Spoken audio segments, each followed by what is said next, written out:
Tubahaye ikaze mwebwe mwese muri ko murakurikirana imbonesha kuri yanyu BTV Burundi. Tugeze mu mwanya mwiza w'amakuru mu Kirundi mugira mushikirizwe na jewe Arlette Mugisha. Hano makuru yacu y'uno munsi turaza kuganira kuri byinshi bitandukanye na cyane kubijanye n'imvura yaraye iguye hano mu gisagara ca Bujumbura. Makuru yacu y'uno munsi rero akaba agizwe n'ingingo zikwirikira kubera iyo mvura yaguye hano mu gisagara ca Bujumbura. Insinga z'umuyaga nkuba zidakingiwe zahazwe kwiha inkumbi mu gatondo ko kuri uno munsi. Nayo abenegihugu bo muri quartier ya Kibenga zone Kinindo baratewe umutima uhagaze n'imyuzurira ibatera mu mazu yabo n'ahandi. Ndabaha ikaze rero mu kanya idonido njyana makuru. Ikaze kandi nkuko nari mpejeje kubibamenyesha kubw'imvura yaraye iguye hano mu gisagara ca Bujumbura.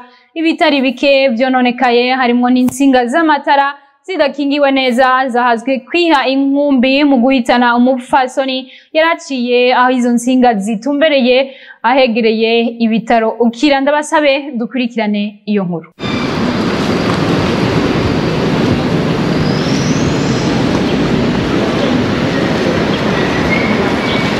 Insinga z'umuyaga nkuba zidakingiye neza mu mpande zitandukanye z'igisagara ca Bujumbura zahatswe kwiha inkumbi kwibarabara hampande y'ibitaro kira aho mu mvura yavyusiragwa umupfasoni yaraciye aha mpande y'izo nsinga yahatswe kuhasiga ubuzima afashwe n'umuyaga nkuba.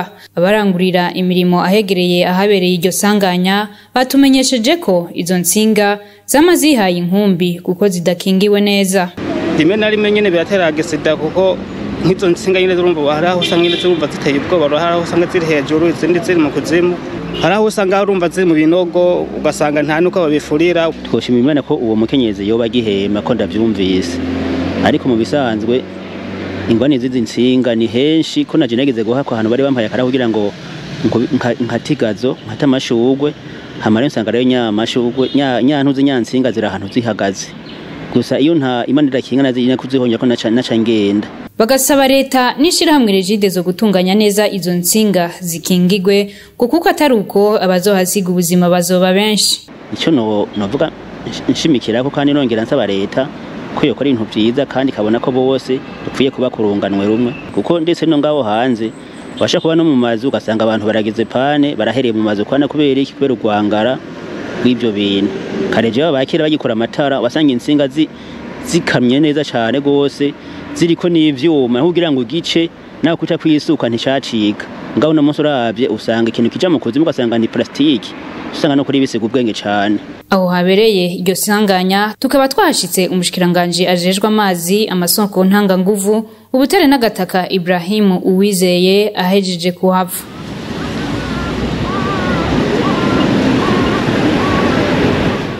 Tubandanya n'amakuru ajanye n'ibijanye n'imvura. Abenegihugu bo muri quartier ya Kibenga zone Kinindo baratewe umutima uhagaze n'imyuzurira y'amazi ibatera na cyane mu gihe c'imvura. N'inkuru ya Gerard Nishima. Nta kindi twari gukora atari kwiyakira ubu turindiye amaherezo yacu n'ivyacu. Abo n'abenegihugu batuye muri quartier ya Kibenga ni muri zone ya Kinindo komine Muha y'igisagara ca Bujumbura. Abavuga ko imyuzurire yibonekezana cyane mu gihe c'imvura ituma ubuzima bwa misi yose buhagarara. Urengutse mu mabarabara y'iyo quartier harangwa urudengeri rw'amazi ava mbere akinjira mu mazu y'abantu nk'uko vyiganwa n'umwe mu baba mu Kibenga. Anye n'imvura iguye ni ingorane nyene amazi aguma nyene yaduteye kuko urabona nta kanivuze hari amazi atemvye nk'uko nawe urabona ko aca yinjira hehe improtayi aja no mu mazu. Ibindi navyo nyene biza nyene biterwa nayo mazi, izindi ngorane zose ziterwa nayo mazi kuko usanga hari amazi abava ruguru afise imyanda igize gute agaca urabona ko turi no epfo afise imyanda agaca ashikira hehe ashikira muri za mpangu. Amazi rero usanga ari mabi, usanga turiko tuyahonyora mu tugwara tugira nte akube haba arimo ya myanda. Kumwe n'abatashimye kuvugira imbere y'ivyuma byacu basaba ko bogarukirwa. Iyo twashaka rero gushikiriza murabe ukuntu yo mu barabara yokoba kajamo makanevo amazi akareka kugira gute kwinjira mu mazu. Imyuzurire muri quartier ya Kibenga yatumye n'ibindi bibazo bidasigara inyuma nk'ibura ry'amazi meza ya rigidezo, ukubura kutuzu twasugumwe, ibiteye umutima wagaze abenegihugu ko bishobora kubakwegera akarambaraye. Tubandanya ku bibazo bitandukanye biza kubera iyo mvura kubw'amabarabara atameze neza hano mu gisagara ca Bujumbura. Iyo mvura yaraye iguye yateye uruja n'uruza rutuma ruhagarara kubera amabarabara aca iyaga. Ni nkuru dukesha mugenzi wacu Patrick Atangimana. Imvura yaguye kuva mu gaturuturu gushika hafi ku mutaga wo kuri uyu wa kabiri igenekerezo rya 30 uyu mwaka nyene turimwo mu mihingo nka yose igisagara ca Bujumbura yagisongera isibe mu guhungabanya uruja n'uruza kuko yasanze ahatari haki amabarabara adatunganije neza bitewe no kubura imiserege minini itwara amazi y'imvura, aho nahiri usanga yarazivye, aho amazi akaba yaciye ahitamwo guca mw'ibarabara hagati, maze hagaca hatega ikidengeri, ibiheza bigahungabanya uruja n'uruza rw'amamodokari yaba manini na mato mato.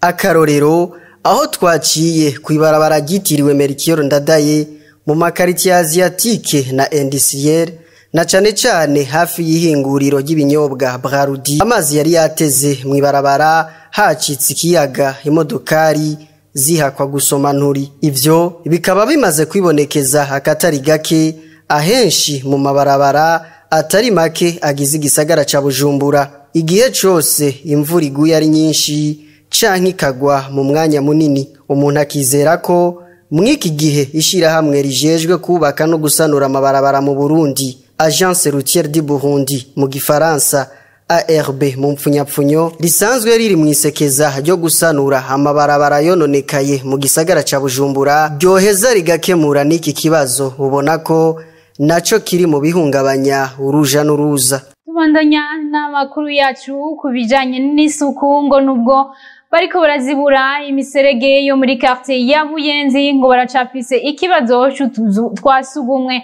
Benwa Sindayigwanya. Ahatari hake twaciye muri zone Buyenzi, igikorwa co gusukura imiserege itwara amazi kiriko kigenda neza, ariko abenegihugu twayaze bakavuga ko hari igihe abajejwe gutora iyo micafu bateba, bigatuma amazi y'imvura abisanzaza bigahava bigasubira muri iyo miserege. Naho biruko ngo barahanzwe n'ikibazo c'utuzu twasugumwe tudateguye neza, nk'uko tubibwirwa na India Joseline Nibogora, umwe mu bajejwe intwaro. Iyo hageze ko bimba bijya binogo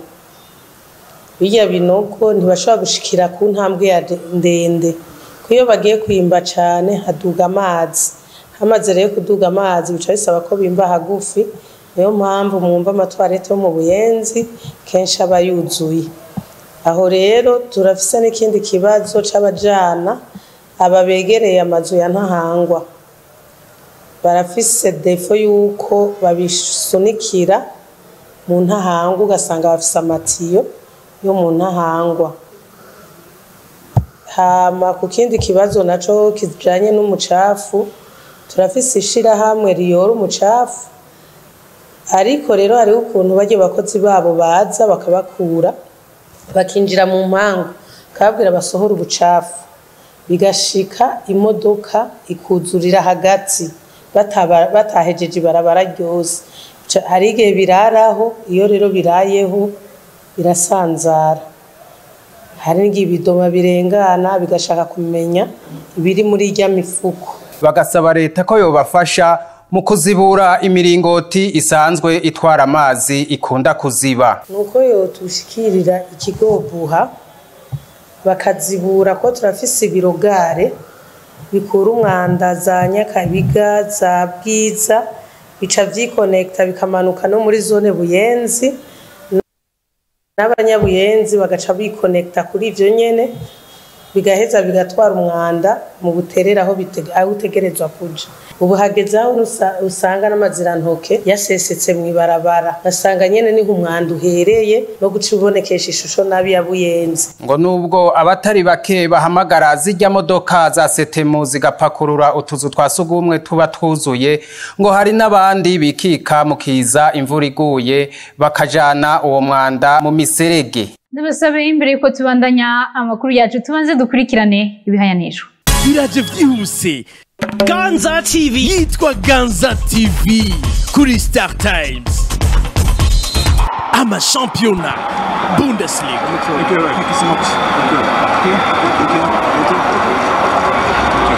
Championnat Arabie Saoudite. Championnat Brésil. Coupe des Nations.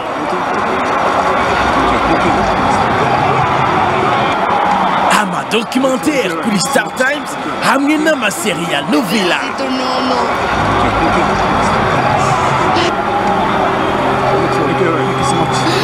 Tubibona byose duciye kuri decoder za Star Times, DTT na DTH n'amateleviziyo. Murashobora kugira abonnement ku munsi, ku ndwi canke ku kwezi. Byose biri ku giciro ciza. Star Times, profitez de la vie numérique. Amakuru yacu tuyasozere n'ayavugwa mu makungu tukaba tuyakesha mugenzi wacu Benoit Sindayigwanya. Inama rukokoma ihuza abepiskopi katolika b'u Burundi, u Rwanda hamwe na Repubulika Iharanira Demokarasi ya Kongo yabaye ku magenekerezo ya 27 na 28 muri ico gihugu ca Kongo ku kibazo c'indyane zigize ndanse aho muri ico gihugu. Yahamagariye imigwi yose igwana kuvuga rumwe igashira ibigwanisho hasi hatibagiwe n'abarongoye ico gihugu ca Kongo nkuko Musenyeri Mako yabisomye mu itangazo basohoye inyuma y'iyo nama, aho bavuga ko abantu bagera ku 200 aribo bapfuye mu ntambara zo kuwa 25/0 mu karere ka Mweso. Urwego rwa ONU ruvuga ko abantu bagera ku 1000 bahunze ako gace. Abo basenyeri bakaba barishikiye ahasanzwe harahungiye impunzi zigera ku 90,000. Iyo nama ikaba yarangijwe n'inkuka ya misa, aho mu nkuru nziza bahamagariye imigwi yose igwana kuja hamwe mu biganiro n'ico gihugu ca Repubulika Iharanira Demokarasi ya Kongo igahagarika intambara. Nino kuri ayo makuru avugwa muri Repubulika Iharanira Demokarasi ya Kongo dusozereye ko ano makuru yacu, ariko kubadufatiye hagati mu nkundire ndabasubiriremwo ingingo nkuru zari iziyagize.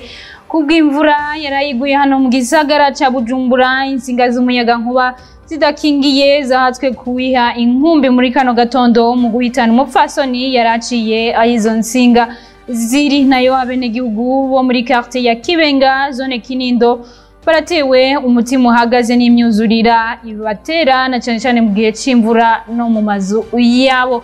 Nino ngaho rero duciye dusozerera ano makuru yacu y'uno munsi. Reka ndabashimire mwebwe mwese mwariko muradukurikirana, ndabibuse yuko kuba dukurikirana mwobandanya mudukurikirana kuri Canal Plus 396 Star Times 106 canke 781 bivanye na dekodere ukoresha, canke mukadukurikirana biciye ku mbuga ngurukana bumenyi zacu Instagram, YouTube, Facebook, Twitter, TikTok n'ahandi hatandukanye. Ndabashimire rero kubona mwahisemo gukurikirana imbonesha kuri yanyu BTV Burundi. Mugira ibihe byiza mubanye no mu byanyu, mubandanye mukurikirana n'ibiganiro bicaye ku mbonesha kuri yanyu BTV Burundi. Murakoze.